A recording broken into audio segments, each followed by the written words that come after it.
मुश्किल कुछ भी नहीं इस दुनिया में, तू जरा हिम्मत तो कर, हर ख्वाब बदलेंगे हकीकत में, तू जरा कोशिश तो कर।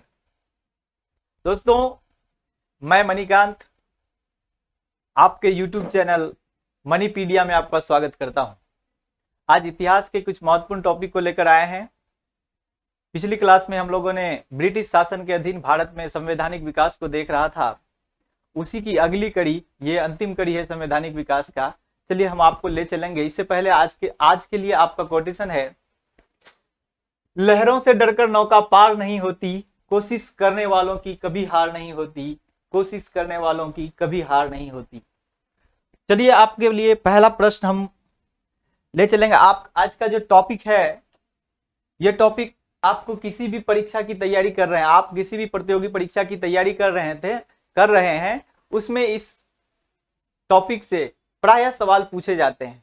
यहां तक कि यूपीएससी के एग्जाम में भी कई प्रश्न इससे पूछे गए हैं बैक टू बैक। आपके लिए मैंने इस क्लास के जस्ट बाद कुछ ऑब्जेक्टिव क्वेश्चन भी लेकर के आए हैं जो किसी ना किसी एग्जाम में पूछा गया है। तो आज आप धीरज धर के बैठें और आपका आज बहुत सारा कंसेप्ट क्लियर होने वाला है। इतिहास में आपकी पकड़ होगी औरों से ज्यादा। आप इतना सा है बस मेरा आपके साथ वादा। चलिए, आज आपका टॉपिक है ब्रिटिश के अधीन भारत में संवैधानिक विकास। ये आपका पार्ट 2 वीडियो है। दोस्तों, अगर आपने अभी तक मेरा पार्ट 1 को नहीं देखा है तो अभी जाकर के आप देख लें। पार्ट 1 में मैंने पूरा फुल्ली डिटेल में उसका डिस्कशन किया है। Regulating act, fits India act, charter act, चारों चार्टर एक्ट कैसे कैसे आए, क्यों आया, क्या प्रावधान था, क्यों ऐसा प्रावधान था, सब चीज मैंने डिटेल में आपको बताया है। तो आप फिलहाल इतना जाने कि आज हम लोग कहां से पढ़ेंगे। थोड़ा सा इसकी पृष्ठभूमि जानने से पहले, संवैधानिक विकास वैसे आज हम लोगों यहां देखेंगे 1858 ईस्वी के बाद और 1935 ईस्वी के भारत शासन अधिनियम तक। तो इससे पहले थोड़ा सा बैकग्राउंड आप देख लें, कल हम लोगों ने क्या क्या पढ़ा है। 5 मिनट में क्विक रिवीजन थोड़ा सा कर लेते हैं। हम लोगों ने कल देखा था कि ब्रिटिश शासन को हम लोग भारत में ब्रिटिश शासन को हम लोगों ने 2 पार्ट में बांट कर कल देखा था। आप बखूबी समझ रहे होंगे अगर कल आपने क्लास अच्छे से लिया है।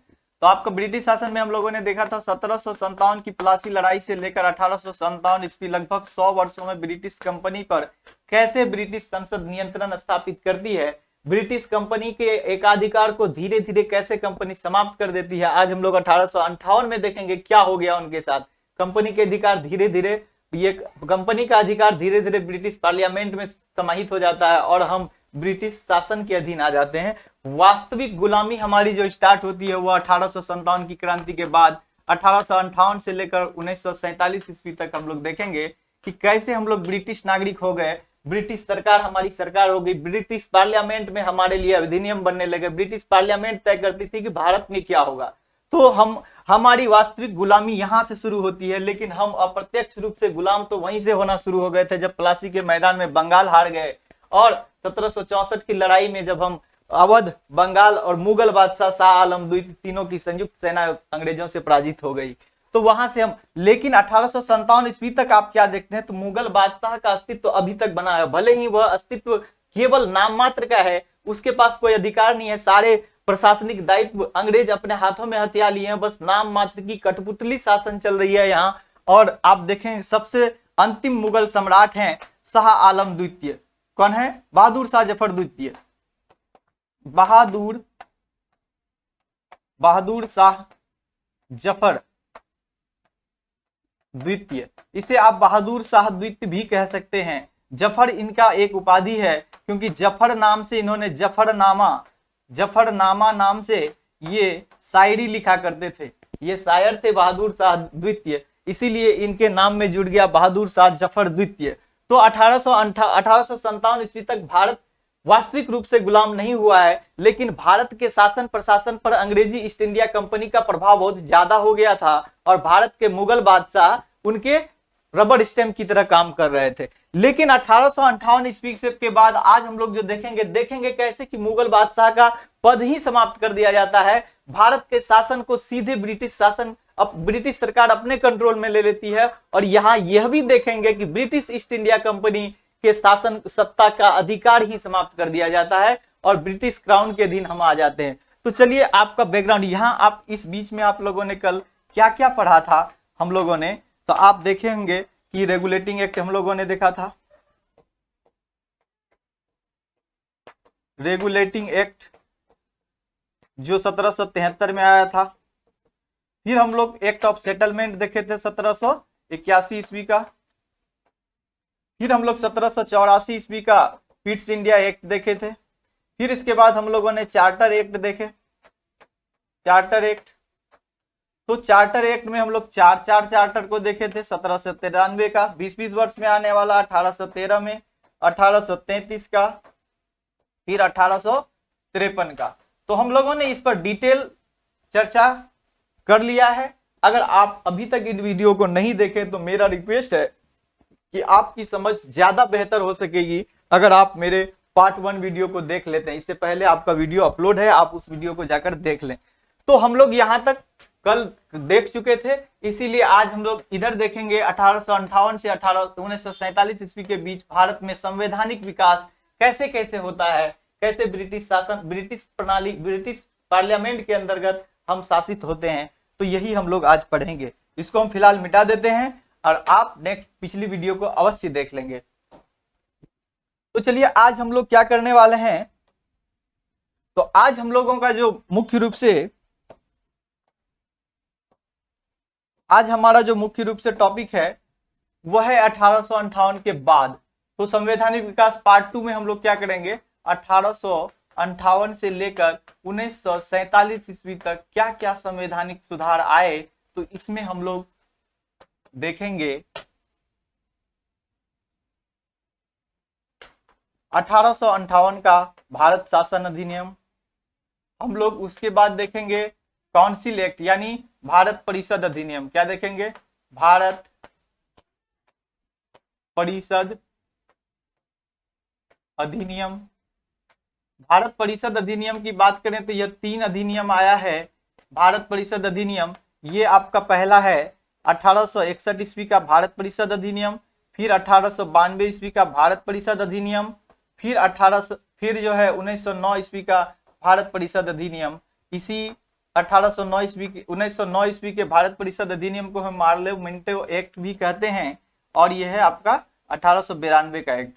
तो देखेंगे क्यों, किन परिस्थितियों में इन सभी एक्ट को लाया जाता है और इन सभी एक्ट में जो प्रावधान है वो प्रावधान क्यों है, इन सभी पर हम लोग डिटेल चर्चा करने वाले हैं आज। 1909 की ईस्वी के बाद देखेंगे तो आपको यहाँ भारत शासन अधिनियम दिखेगा, भारत शासन अधिनियम। क्या दिखेगा, भारत शासन अधिनियम। भारत शासन अधिनियम भी 3 आए हैं। सबसे पहला भारत शासन अधिनियम तो 1858 में ही आया। उसके बाद देखेंगे 1919 ईस्वी का भारत शासन अधिनियम, फिर देखेंगे 1935 ईस्वी का भारत शासन अधिनियम। कुल मिला के यहाँ जाके आज हम लोगों का टॉपिक एंड होने वाला है। तो आप लोगों ने इतना देख लिया। 1858 में हम लोग मुख्य रूप से हम लोग क्या देखेंगे, भारत परिषद अधिनियम और भारत शासन अधिनियम।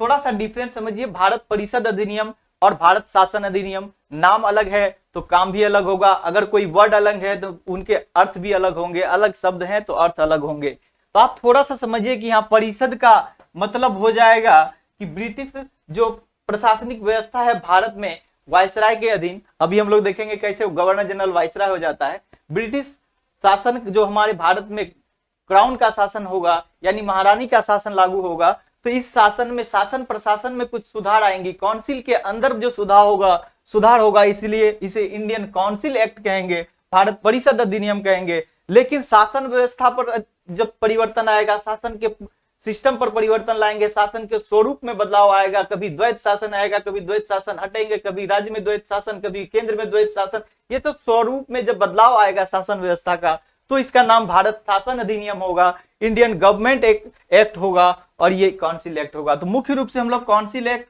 और गवर्नमेंट एक्ट के बारे में आज जानेंगे। चलिए हम लोग चलते हैं। इस बीच में बहुत सारे आधुनिक इतिहास के बहुत सारे मतलब कि टॉपिक्स को हम लोग चर्चा के अंदर देखेंगे, जिसके लिए अलग से भी क्लास हम बनाएंगे। लेकिन अभी फिलहाल हम लोग संवैधानिक विकास को यहाँ देखेंगे। तो आप इसे अगर नोट नहीं किए हैं तो आप अभी इसे नोट कर लें, ये आप नहीं भी कर सकते हैं, लेकिन ये आप परिषद अधिनियम, काउंसिल एक्ट और शासन अधिनियम, इसी पर हमारा डिस्कस आज होने वाला है। तो चलिए आपके लिए पहला स्लाइड, अभी हमने आपको बताया भारत शासन अधिनियम 1858, इसकी पृष्ठभूमि को थोड़ा सा जान लेते हैं।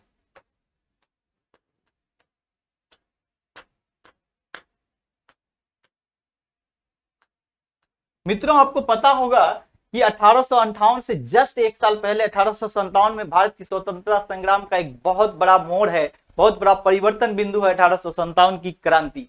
नाम सुना ही होगा आप लोगों ने, 1857 की क्रांति, 1857 का स्वतंत्रता संघर्ष, 1857 की विद्रोह, आप जो भी नाम दे दें इसे, लेकिन 1857 ईस्वी में भारत के आधुनिक इतिहास में बहुत बड़ा परिवर्तन बिंदु रहा है ये 1857 का स्वतंत्रता संघर्ष।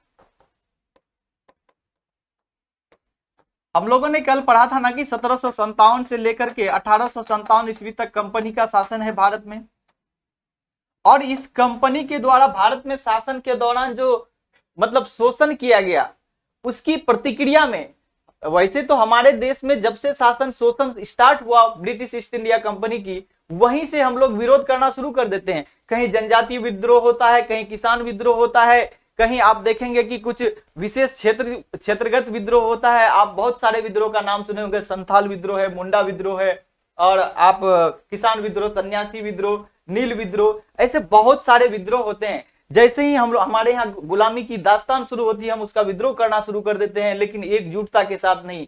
भारत में एकजुटता के साथ अगर अंग्रेजों का पहली बार विद्रोह किया गया था, वह था विरोध 1857 का विरोध। 1857 की क्रांति को अंग्रेजों ने अपने ताकत के दम पर दबा तो दिया, लेकिन 1857 के विद्रोह को हम पूरी तरह से असफल नहीं कह सकते हैं। हाँ, प्रथम दृष्टिया हम यह कह सकते हैं कि 1857 की क्रांति का जो लक्ष्य था भारत से अंग्रेजों का सफाया कर देना, उस लक्ष्य की प्राप्ति में वो विफल अवश्य रहे थे। लेकिन इसके साथ ही इस विद्रोह ने भारतीय स्वतंत्रता संघर्ष के लिए कई आयाम छोड़ गए।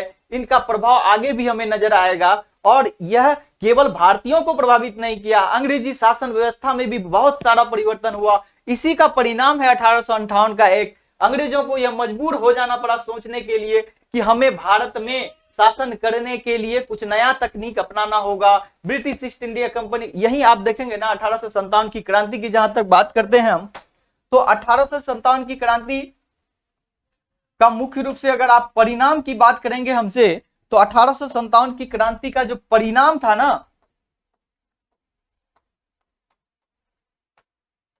ये है आपका 1858 का एक्ट।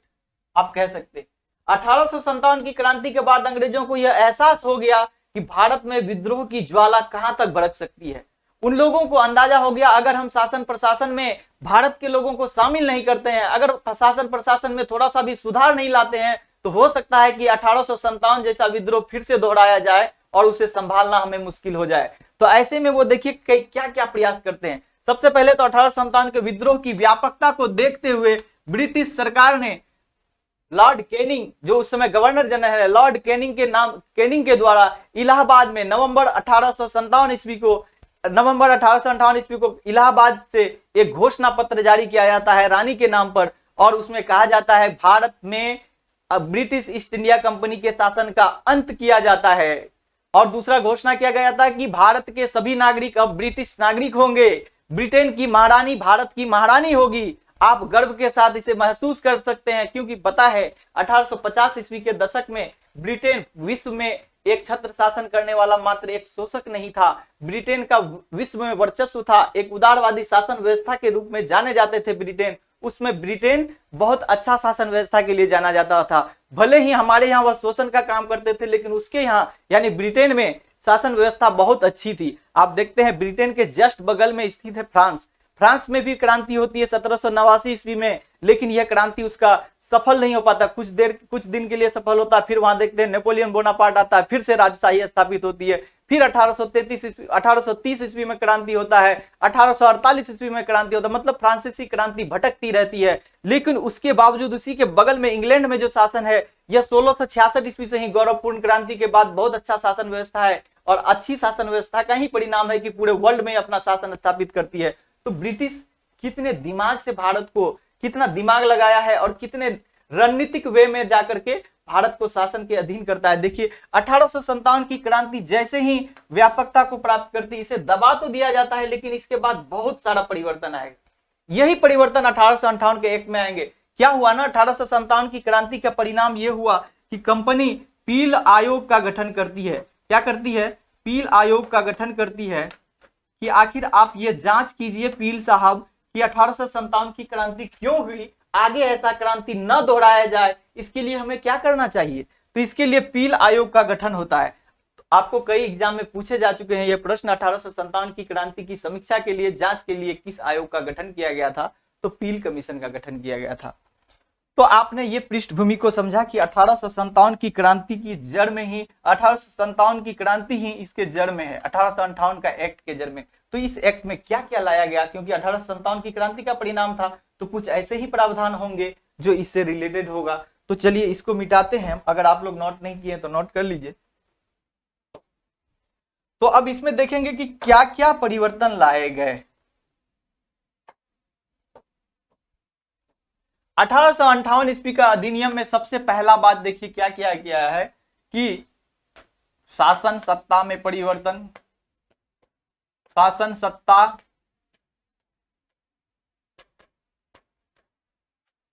कंपनी से सीधे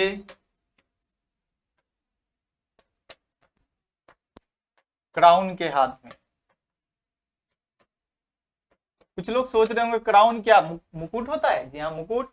ब्रिटेन में महारानी का शासन या मुकुट का शासन को हम लोग क्राउन शासन कहते हैं। मतलब कि अब जो है शासन सत्ता कंपनी से बिल्कुल निकल गया है। शासन सत्ता क्या हुआ है? कंपनी से बिल्कुल निकल चुका है। अब कंपनी के अधीन शासन सत्ता नहीं रही, शासन सत्ता अब क्राउन के अधीन हो गया। तो क्राउन के अधीन हो गया तो मतलब ब्रिटिश ईस्ट इंडिया कंपनी का शासन समाप्त हो गया। 1857 की क्रांति की सबसे बड़ी सफलता, ब्रिटिश ईस्ट इंडिया कंपनी जिसके विरोध में उन्होंने विद्रोह किया था, उसकी शासन सत्ता समाप्त हो जाती। हाँ, यह सत्य है कि कंपनी का शासन समाप्त होता है, लेकिन ब्रिटेन का शासन समाप्त नहीं होता है, क्योंकि ब्रिटिश पार्लियामेंट के अधीन हम आ जाते हैं। तो ब्रिटिश कंपनी का शासन अब क्राउन के हाथ में चला जाता है। दूसरा प्रावधान क्या है? अब गवर्नर जनरल को हम, गवर्नर जनरल कौन थे? गवर्नर जनरल कंपनी के अधिकारी थे। तो इस गवर्नर जनरल को अब, गवर्नर जनरल अब क्या कहलाएंगे? वाइसराय कहलाएंगे। वाइसराय क्यों कहलाएंगे भाई? वाइसराय का क्या अर्थ है? तो वाइसराय का सीधा अर्थ है प्रतिनिधि। किनका? तो क्राउन का, यानी ब्रिटिश क्राउन की प्रतिनिधि कौन है? यानी representative of British crown. Representative of British crown.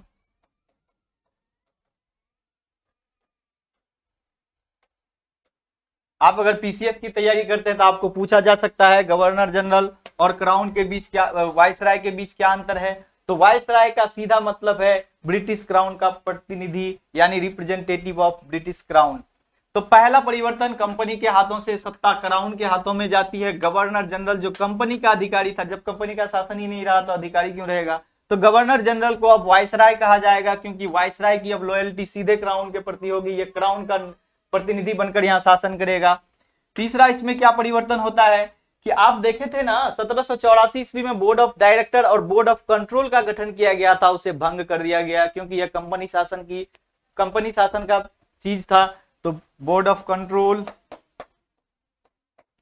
Board of control तथा बोर्ड ऑफ डायरेक्टर्स या कोर्ट ऑफ डायरेक्टर्स कहते हैं, ठीक है, बोर्ड ऑफ डायरेक्टर्स को समाप्त कर दिया गया। फिर क्या किया गया? आप देखते हैं गवर्नर जनरल को वाइसराय बना दिया, कंपनी के शासन अब क्राउन के हाथों में चली गई है। बोर्ड ऑफ कंट्रोल यानी board of control, board of directors अब नहीं रहे, ठीक है। तो अब इसमें क्या होगा? आप जानते हैं कि गवर्नर जनरल वाइसराय तो हो गया। अब बताइए कि वाइसराय जब हो गया तो कौन थे गवर्नर जनरल 57 की क्रांति में? वही अब वाइसराय कहलाएंगे। तो प्रथम वायसराय कौन होगा? प्रथम वायसराय यही व्यक्ति होंगे जो अंतिम गवर्नर जनरल होगा।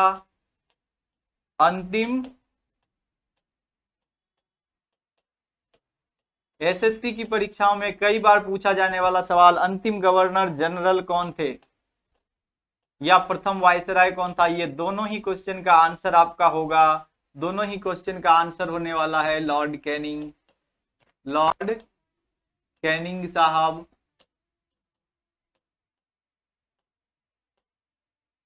लॉर्ड कैनिंग अंतिम गवर्नर जनरल हैं और प्रथम वायसराय हैं। Board of control, board of directors, इसके बाद सीधा इसमें क्या परिवर्तन होता है कि भारत का नियंत्रण, भारत के सभी मामलों पर नियंत्रण संसद की हो जाती है और भारत परिषद नाम का एक भारत परिषद का गठन होता है। क्या होता है? भारत परिषद, इंडियन काउंसिल का गठन होता है जिसमें 15 सदस्य होते हैं। कितने सदस्य? 15 सदस्य होते हैं। इतना ही नहीं, जब ब्रिटिश क्राउन के अधीन शासन आ गया तो संसद के अधीन हम आ गए। तो संसद में मतलब ब्रिटिश मंत्रिमंडल में भारत सचिव नाम का एक पद क्रिएट किया गया। भारत सचिव, आप इसे भारत में रहने वाले व्यक्ति के रूप में नहीं देखेंगे। भारत सचिव एक ऐसा पद है जो ब्रिटेन के मंत्रिमंडल में, जैसे आज हमारे यहाँ मंत्रिमंडल है, प्रधानमंत्री हैं, उसके साथ और भी केंद्रीय मंत्री हैं, तो मंत्रिमंडल में से एक मंत्री को भारत के मामले की देखरेख के लिए, जैसे हम लोग देखते हैं ना विदेश मामले के अलग मंत्री, गृह मामले का अलग मंत्री, वित्त मामले का अलग मंत्री, तो इसी तरह से ब्रिटेन में ब्रिटिश के मंत्रिमंडल में भारत के मामले को देखने वाला एक नया मंत्री बना दिया गया। मंत्रिमंडल का सदस्य का उसका नाम दे दिया गया भारत सचिव, मतलब इंडियन सेक्रेटरीट। तो भारत सचिव मतलब भारत सचिव कहां बैठेंगे? वो इंग्लैंड के पार्लियामेंट में बैठते हैं। वो इंग्लैंड के ब्रिटिश पार्लियामेंट में एक मंत्री है, उसी के पद का नाम है भारत सचिव। तो भारत सचिव का पद क्रिएट किया गया। इसी के अधीन काम करेंगे कौन? वायसराय। वायसराय किसी भी काम को पारित करने से पहले वायसराय भेजेंगे भारत सचिव को, भारत सचिव ब्रिटिश पार्लियामेंट में पारित करवाएगी, तब यहाँ कोई कानून लागू होगा। मतलब भारत का अब सारा निधि नियंत्रण, अब यहाँ के विधि विधाता कौन हो गए? ब्रिटिश पार्लियामेंट हो गए हैं। तो अगर आपने यहां तक समझ लिया तो ये था आपका 1858 ईस्वी का भारत शासन अधिनियम। भारत शासन अधिनियम, तो आप इसको अच्छे से समझ चुके होंगे। अगर आपने अभी तक स्क्रीनशॉट नहीं लिया तो इसका स्क्रीनशॉट ले लीजिए, या अगर आप मेरे साथ नोट करते चल रहे हैं तो बहुत अच्छी बात है। Next slide. 1858 ईस्वी में जब कुछ ऐसे परिवर्तन लेकर के आए गए तो लॉर्ड कैनिंग को एहसास हुआ कि अब हमें परिषद के अंदर, अभी देखा ना 15 सदस्य का भारत परिषद गठित हुआ, अब परिषद के अंदर यानी काउंसिल के अंदर कुछ परिवर्तन करना होगा। फिर 1857 की क्रांति के बाद उन लोगों को यह महसूस हुआ कि 1858 की क्रांति के बाद, 1858 के अधिनियम के बाद अब हमें लगता है, उन लोग यह महसूस कर रहा है कि लगता है भारत जैसे विशाल देश में शासन सत्ता अधिक समय तक बनाए रखना हो तो भारत के कुछ बुद्धिजीवी लोगों को इसमें शामिल करना होगा। अभी आपको पता है ना, आपके गांव में अगर कोई 2-4 अच्छे पढ़े लिखे लोग हैं, बोलने वाले लोग हैं, तो कोई भी बड़े ऑफिसर आए या बड़ा कोई नेता आता है तो पहले उन्हीं से लोग मिलते हैं, ताकि गांव के छोटे मोटे मामले को वो खुद सुलझा लेंगे और छोटी छोटी बात वहीं निपट जाएगी। तो ऐसे में भारत में 1857 की क्रांति की फिर से, मतलब क्या कहते हैं, वो फिर से रिपीट ना हो जाए, इसके लिए वो भारत के लोगों को भी शासन सत्ता में थोड़ा थोड़ा शामिल करने का प्रयास करते हैं, क्योंकि भारत में अब पढ़े लिखे लोग आने लगे हैं। 1833 में ही आपको बोला था ना मैं कि लॉर्ड मैकाले की अध्यक्षता में शिक्षा कमेटी का गठन किया गया और अंग्रेजी शिक्षा भारत में प्रारंभ हो चुकी है। तो अब अंग्रेजी पढ़ने वाले कुछ लोग आगे आ चुके हैं। उन लोगों को भारत की शासन सत्ता में भागीदारी निभाने के लिए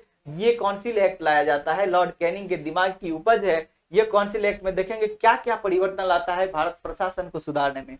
1858 का पहला जगह अगर देखेंगे कि विधायिका में भारतीयों का सहयोग,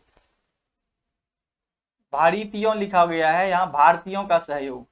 विधायिका में, कानून बनाने वाली संस्था में भारतीयों का क्या होगा? सहयोग होगा। कानून बनाने वाली संस्था में भारतीयों को अब सहयोग लिया जाएगा, लेकिन आपको पता है ये नाम मात्र का सहयोग होगा, बस उसे अपने पास कुर्सी में बिठाया जाएगा ताकि वो लोगों को लगे कि भारतीय लोग भी इसमें शामिल है, विद्रोह करने की क्या बात है।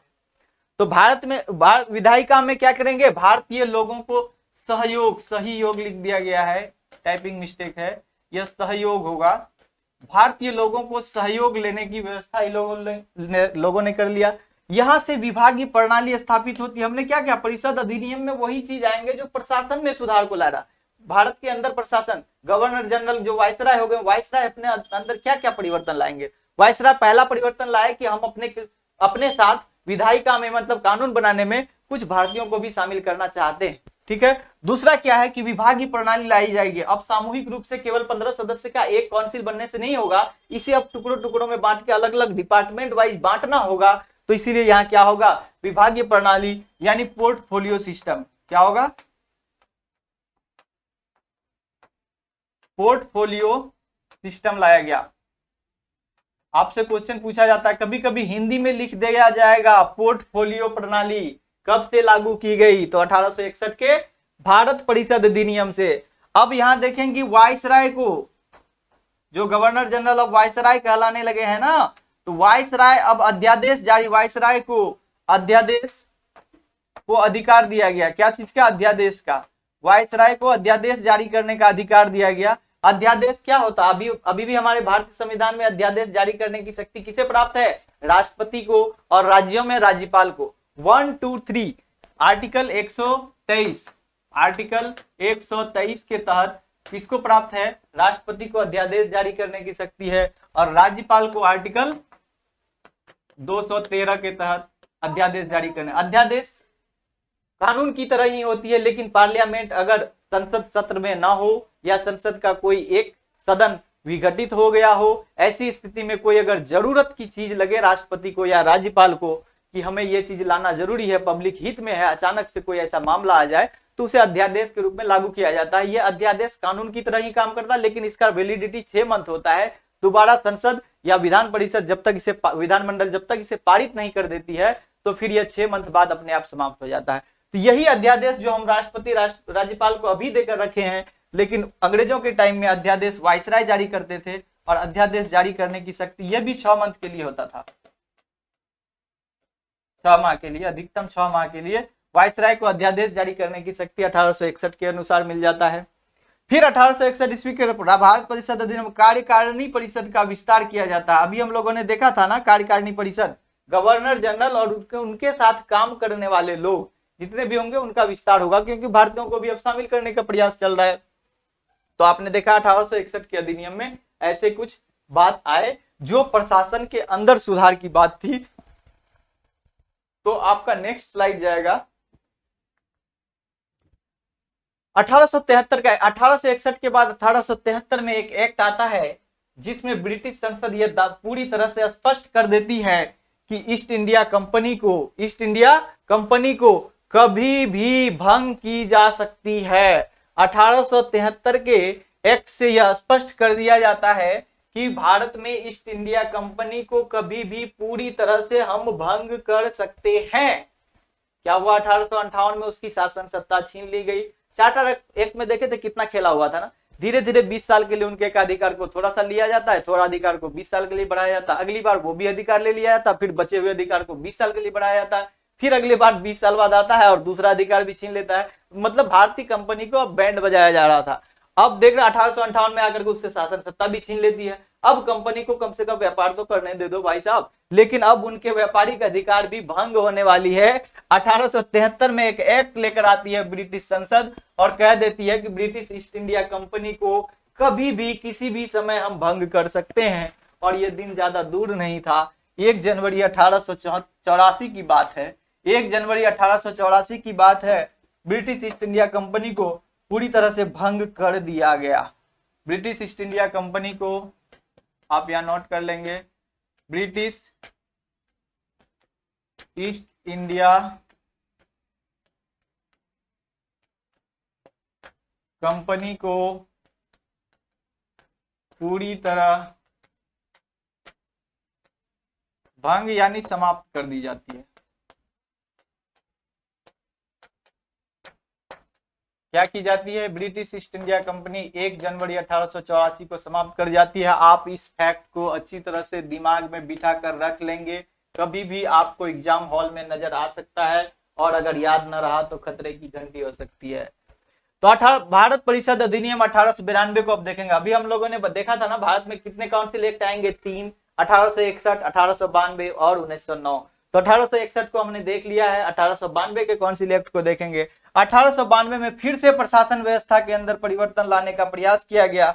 1892 ईस्वी तक आते आते आप लोगों को एक बात तो अवश्य ज्ञात होनी चाहिए, एक बात अवश्य रूप से ज्ञात हो जानी चाहिए कि 1861 ईस्वी में जो परिवर्तन आया, इस बीच में हुआ क्या। भारत में अखिल भारतीय कांग्रेस की स्थापना कब हुई? 1885 में।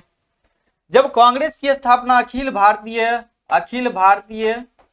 कांग्रेस स्थापित हो जाता है भारत में, मतलब स्वतंत्रता संघर्ष की एक संगठित लड़ाई प्रारंभ हो जाता है। भारत में स्वतंत्रता संग्राम की संगठित लड़ाई का प्रारंभ हो गया है। भारत में कांग्रेस की स्थापना हो चुकी है। 1885 ईस्वी को बंबई में इसकी स्थापना होती है और ये सालों साल अपनी बैठक के माध्यम से भारतीय लोगों को अपनी सदस्यता में शामिल करता चला जा रहा है। अब अंग्रेजों को यह समझ में आने लगा कि भारत में फिर हमारा सत्ता जो डगमगा सकता है। 1857 की क्रांति को तो मैंने ताकत के दम पर दबा दिया था, लेकिन कांग्रेस ताकत से नहीं, दिमाग से लड़ाई लड़ रही है। कांग्रेस संविधान का उल्लंघन करके नहीं, कांग्रेस वैधानिक तरीके से लड़ाई कर रही है। तो कांग्रेस में शामिल जितने भी भारतीय लोग हैं, बुद्धिजीवी वर्ग हैं, उन लोगों को संतुष्ट करने के लिए एक लॉलीपॉप सा दे दिया जाए, ताकि 1885 में गठित कांग्रेस ज्यादा उग्र ना हो, हमारी शासन सत्ता में वो और हमारी मदद ही कर सके। ऐसे में 1885 में गठित कांग्रेस को संतुष्ट करने के लिए, मतलब कांग्रेस के प्रति तुष्टीकरण की नीति को लेकर के 1892 का एक्ट आता है। इसमें देखिए छोटा मोटा कांग्रेस की मांगों को, कांग्रेस क्या मांग करती थी? कांग्रेस ये मांग करती थी हम ब्रिटिश शासन में ही रहना चाहते हैं, लेकिन आप शासन सत्ता में हमें भी भागीदारी करें। हमारे यहाँ सिविल सर्विस का आयोजन भारत के क्षेत्रों में भी होना चाहिए। सिविल सर्विस परीक्षा का जो उम्र का जो सीमा है उसे बढ़ा दिया जाना चाहिए। यही सब उनकी मांग थी। इन्हीं मांगों में से कुछ मांगों को इनमें माना गया है। देखेंगे क्या हुआ है। कांग्रेस का मांग ये भी है कि भारत में चुनाव के माध्यम से शासन चले। आपके ब्रिटेन में चुनाव से शासन चलता है, आपका ब्रिटेन कितना बढ़िया है और आप हमारे यहाँ आके चूस रहे हैं। क्योंकि पता है इस समय तक भारत में जितने भी पढ़े लिखे बैरिस्टर हुए, चाहे केटी तेलंग हो, फिरोज मेहता हो, बदरुद्दीन तैयब जी हो, आप सुरेंद्र नाथ बनर्जी हो, व्योमेश चंद्र बनर्जी हो, दादा भाई नौरोजी हो, सभी लोगों ने लंदन से पढ़ाई की, विदेश जाकर पढ़ाई किया। उन लोगों ने लंदन में ब्रिटेन की शासन व्यवस्था को, वहां की उदारवाद को, वहां के लोकतंत्र को अच्छी तरह से समझा था और वही व्यवस्था अपने देश में भी देखना चाहते थे। तो उन लोगों ने कांग्रेस के माध्यम से ऐसा मांग करने लगे। तो इन्हीं लोगों को संतुष्ट करने के लिए 92 का एक्ट लाया गया है। अब देखेंगे कि 92 के एक्ट में क्या क्या, आपको कंसेप्ट क्लियर होता जा रहा होगा ना, तो आप हमें कमेंट बॉक्स में जरूर अच्छा सा कमेंट लिखेंगे, जिससे मेरा हौसला और भी बढ़े और भी वीडियो में अच्छे कंसेप्ट के साथ आपके लिए लेकर आता रहूं। 1892 ईस्वी में भारत परिषद अधिनियम आता है। इसमें क्या कहा जाता है कि चुनाव तो होगी, आप लोगों को हम चुनाव के माध्यम से शासन तो चलाएंगे। कांग्रेस की जो मांग थी, कांग्रेस की मांग को थोड़ा सा संतुष्ट करने के लिए इन लोगों का कहना है कि चुनाव होगा, ठीक है, कोई दिक्कत नहीं है, आपके लोग भी शासन में भागीदारी होंगे। कैसे होंगे? तो अप्रत्यक्ष रूप से चुनाव होगा। कैसे होगा?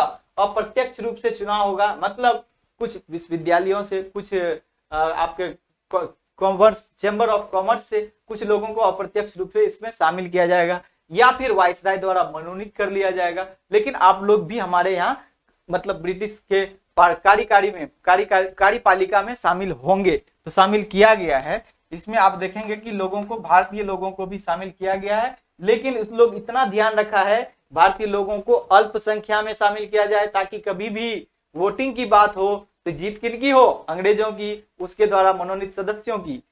तो यहाँ चुनाव तो होगा, लेकिन अप्रत्यक्ष रूप से होगा, डायरेक्ट जनता चुनाव नहीं करेगी।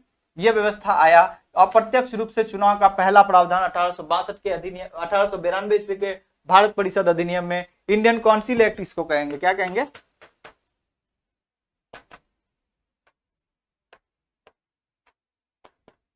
इंडियन काउंसिल एक्ट, भारत परिषद अधिनियम। अप्रत्यक्ष चुनाव की बात आई। उसके बाद क्या किया? बजट पर बहस कर सकते हैं आप लोग।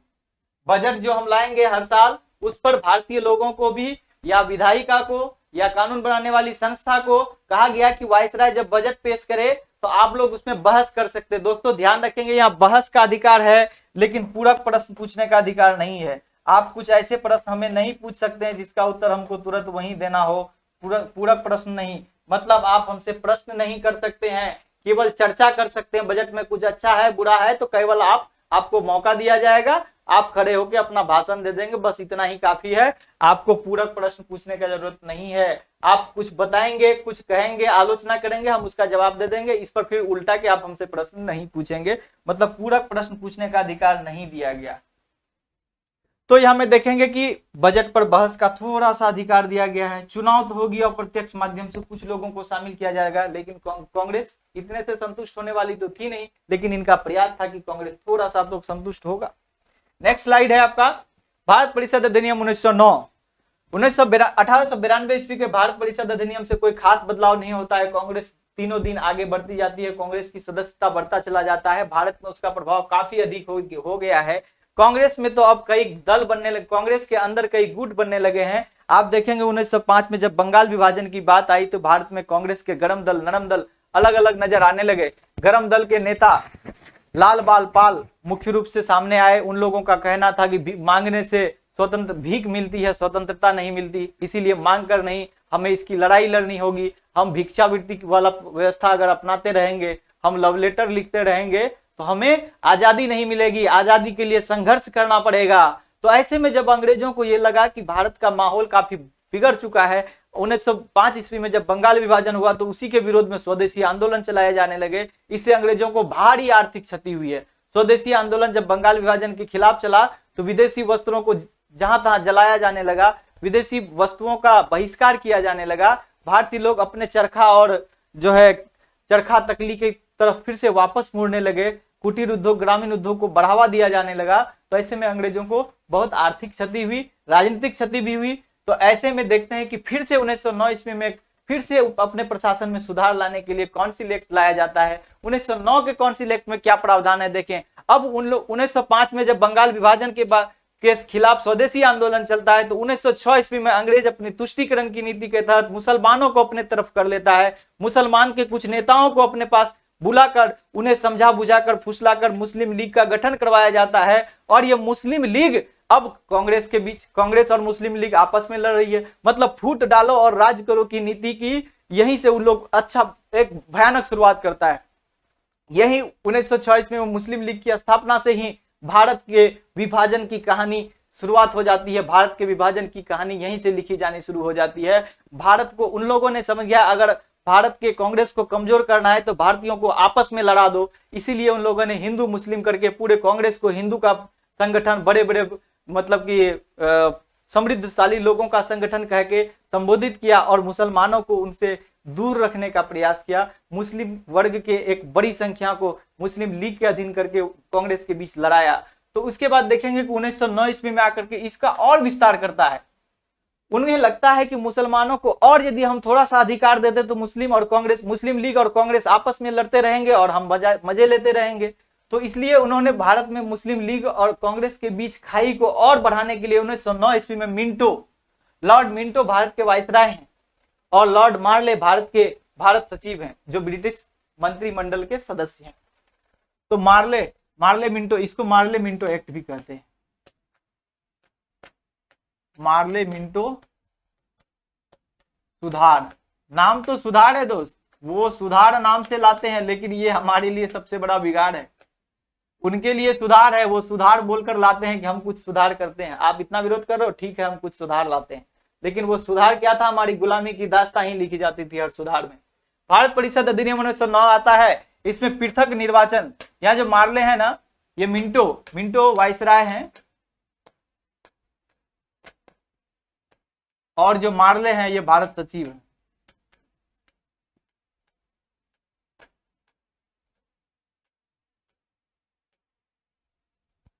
पृथक निर्वाचन की व्यवस्था का शुरुआत यहीं से हो जाता है। आप इसे नोट कर लेंगे, हम मिटाते हैं। पृथक निर्वाचन की शुरुआत आप देखेंगे कि यहां पृथक निर्वाचन मुसलमानों के लिए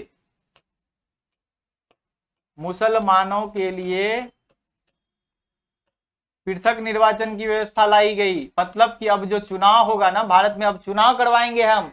सुधार क्या लाएंगे? चुनाव करवाएंगे। चुनाव क्या होगा कि इसमें मुस्लिम लोग पृथक रूप से चुनाव लड़ेंगे, मुसलमानों को केवल मुसलमान ही वोट देंगे और हिंदू बाकी कांग्रेस अलग से चुनाव लड़ेगी। मतलब भारतीयों को टुकड़े में बांटने का प्रयास यहां से शुरू होता है और इसीलिए हम लोग यहीं से सांप्रदायिकता की शुरुआत होगी। भारत में सांप्रदायिकता का जनक हम लोग, भारत में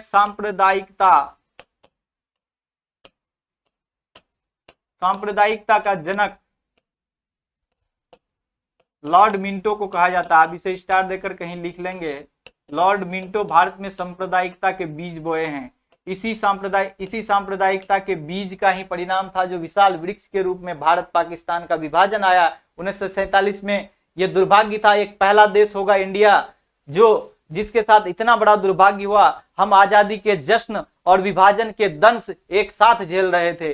1947 ईस्वी की वो रात, 15 अगस्त 1947 ईस्वी की रात में पूरा भारत जहां आजादी का जश्न मना रहा था, वहीं पूर्वी भाग और पश्चिम भाग, बंगाल और पंजाब के लोग आजाद विभाजन के दंश झेल रहे थे। खून की लड़ाई लड़ रही थी, किन्हीं के अस्तित्व गायब हो रहे थे, किन्हीं का जमीन गायब हो रहा था, किसी के बेटे छिन जा रहे थे, किसी के घर का मालिक छीना जा रहा था, किसी औरतों के साथ बदसलूकी की जा रही थी। तो हम आजादी की जश्न और विभाजन का दंश एक साथ झेले हैं। ऐसा दुर्भाग्यशाली देश विश्व में बहुत कम ही रहा होगा। तो आप जानते हैं पृथक निर्वाचन, यहीं से सांप्रदायिकता का जहर घोला जाता है अंग्रेजों के द्वारा। हिंदू मुस्लिम तुष्टीकरण की नीति का यह परिणाम है पृथक निर्वाचन। ये सबसे 1919 ईस्वी के भारत परिषद अधिनियम का सबसे बुरा परिणाम था पृथक निर्वाचन की व्यवस्था। दूसरा था सत्येंद्र प्रसाद सिन्हा को पहला जो है कानून सदस्य के रूप में कार्यपालिका में शामिल किया गया। कार्यपालिका में मतलब वायसराय की परिषद में, कार्यपालिका परिषद में कानून सदस्य मतलब विधि मंत्री आप कह सकते हैं इसको, कानून सदस्य के रूप में पहले भारतीय शामिल हुए सदस्य के रूप में।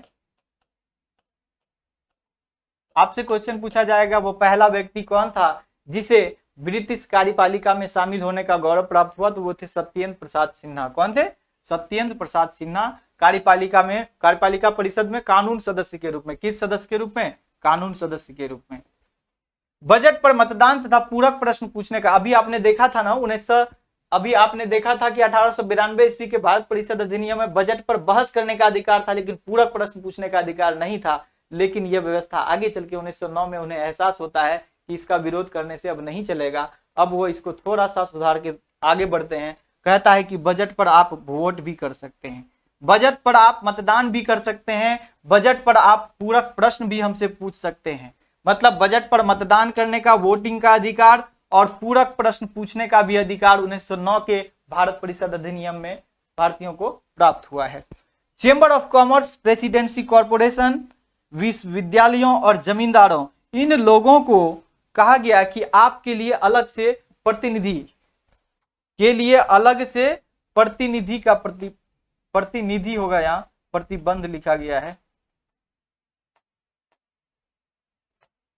अलग से आपके रिप्रेजेंटेटिव को हम क्या करेंगे? शामिल करेंगे शासन सत्ता में। तो परिषद में, विधान परिषद में किन्हें शामिल किया जाएगा? Chamber of commerce, presidency corporation और विश्वविद्यालय तथा बड़े बड़े जमींदार जो थे, इन लोगों के रिप्रेजेंटेटिव को, प्रतिनिधि को, मतलब जमींदारों का एक लीडर को शामिल कर लेंगे और चेंबर ऑफ कॉमर्स यानी औद्योगिक क्षेत्र का जो एक लीडर होगा उनको शामिल कर लेंगे। प्रेसिडेंसी कॉर्पोरेशन के जो होंगे उनमें से जो लीडर होगा उनको शामिल कर लेंगे। जो विश्वविद्यालय भारत में संचालित हो रहे थे उन सभी विश्वविद्यालयों में से कुछ लोगों को, एक दो लोगों को, जो उनके लीडर होंगे उनको हम शामिल कर लेंगे। लेकिन भारत में करने का मतलब कि भारत के प्रशासन में हम धीरे धीरे सुधार ला रहे हैं। कहना क्या चाह रहे हैं? कहना ये चाह रहे हैं कि हे भारतीयों, तुम लोगों को अभी प्रशासन चलाने का अभी नॉलेज नहीं है, तुम भारत में प्रशासन नहीं चला सकते, तुम असभ्य हो, निरक्षर हो, तुम्हें ज्ञान नहीं है, शासन सत्ता तुम नहीं संभाल पाओगे, इसीलिए तुम्हें हम सत्ता तो देंगे ही, धीरे धीरे दे रहे हैं, हम पर विश्वास रखो। इस टाइप की बातें कर रहे हैं कि आप लोगों को सीमित मात्रा में प्रतिनिधियों को आपके शामिल करेंगे। लेकिन अभी भी आप एक बात ध्यान रखेंगे, अभी भी भारतीयों को इतनी मात्रा में शामिल किया जा रहा है। 1861 से ही भारतीयों को भारत गवर्नर जनरल की परिषद में शामिल करने का प्रावधान शुरू हो गया प्रशासन में। भारत के प्रशासन में भारतीय लोग अब एंट्री लेना शुरू कर दिए। एंट्री लिए, फिर थोड़ा बढ़ के 92 में एंट्री बढ़ाया गया, 1909 में और एंट्री बढ़ाए गए, देख रहे हैं आप। लेकिन इन सब के बावजूद भी अभी भी भारतीय लोग अल्पसंख्यक में हैं। विधान परिषद में वोटिंग जब भी होगा वो उनके पक्ष में होगा, क्योंकि वहां उनके मनोनीत सदस्य अंग्रेज बहुसंख्यक में है, बहुमत में वो लोग हैं, अल्पमत में भारतीय लोग हैं। तो आप इसे अगर स्क्रीनशॉट नहीं लिए हैं तो अभी स्क्रीनशॉट ले लीजिए और इसे नोट कर रहे हैं अगर मेरे साथ तो अच्छा है, नोट